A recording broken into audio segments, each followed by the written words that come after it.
যে খবরে নজর রাখতে হচ্ছে, বিস্ফোরক অভিযোগ বিরোধী দলনেতার আইপ্যাকের কর্মীদের সরকারি দপ্তরে নিয়োগ দেওয়া হবে, তাই নোটিফিকেশন জারি করা হচ্ছে। সরকারি অফিসে নিয়োগের ছক, খাদ্য সরবরাহ বিভাগের নিয়োগ আইপ্যাকের কর্মীদের সরকারি নিয়োগ প্রক্রিয়া লঙ্ঘন তৃণমূলের।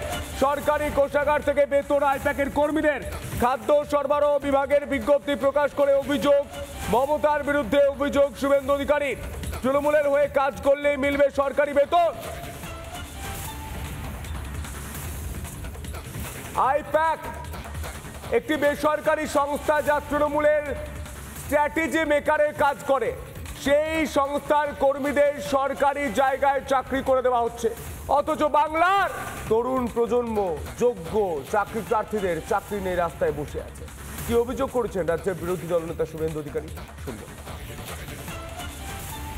15,000 টাকা কনসলিডেট পেতে ফুড সাপ্লাইতে কিছু আইপ্যাকের লোককে ঢোকাচ্ছে। তাদের সেখানে রিজার্ভেশন নেই, এসসিও নেই, এসটিও নেই, ফিজিক্যালি চ্যালেঞ্জও নেই, আর ওবিসি তো 12টা বাজিয়ে দিয়েছে।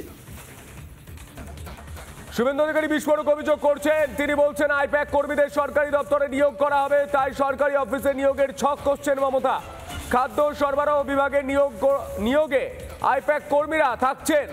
সরকারি নিয়োগ প্রক্রিয়া লঙ্ঘন তৃণমূলের। সরকারি কোষাগার থেকে বেতন দেওয়া হবে আইপ্যাকের কর্মীদের। খাদ্য সরবরাহ বিভাগের বিজ্ঞপ্তি প্রকাশ করে অভিযোগ করছেন শুভেন্দু অধিকারী। মমতার বিরুদ্ধে অভিযোগ করছেন শুভেন্দু অধিকারী, তৃণমূলের হয়ে কাজ করলেই মিলবে সরকারি বেতন।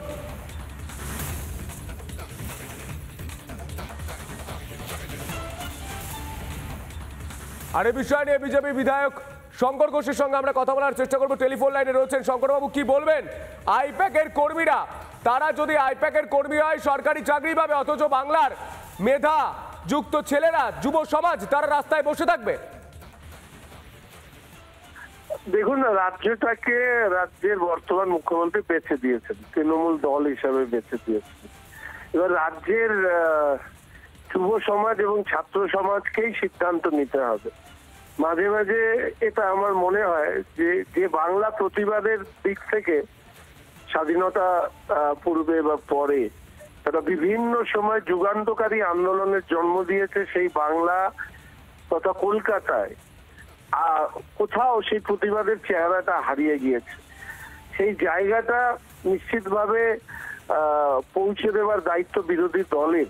ফলে স্বাভাবিকভাবেই ভারতীয় জনতা পার্টি রাস্তায় নেমে এই যে বাংলার ছেলে মেয়েদেরকে বঞ্চিত করে একদিকে যেরকম আইপ্যাকের যারা কর্মী আছে তাদেরকে অ্যাবজর্ব করা, নির্বাচনের স্বার্থে সরকারি তহবিলকে ধ্বংস করে, এই উদাহরণগুলো এর আগেও আমাদের মাননীয় বিরোধী দলনেতা দিয়েছেন।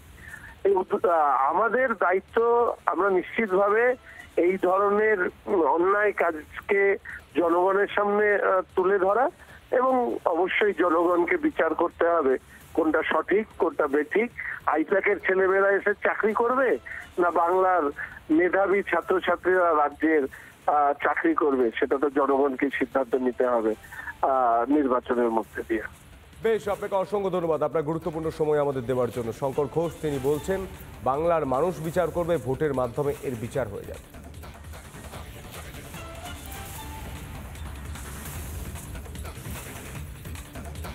নানা ধরনের কন্টেন্ট দেখার জন্য লাইক করুন, শেয়ার করুন আমাদের ফেসবুক পেজ, সাবস্ক্রাইব করুন আমাদের ইউটিউব চ্যানেল। পাশাপাশি অন্যান্য ব্রেকিং নিউজের জন্য অবশ্যই চোখ রাখুন রিপাবলিক বাংলায়।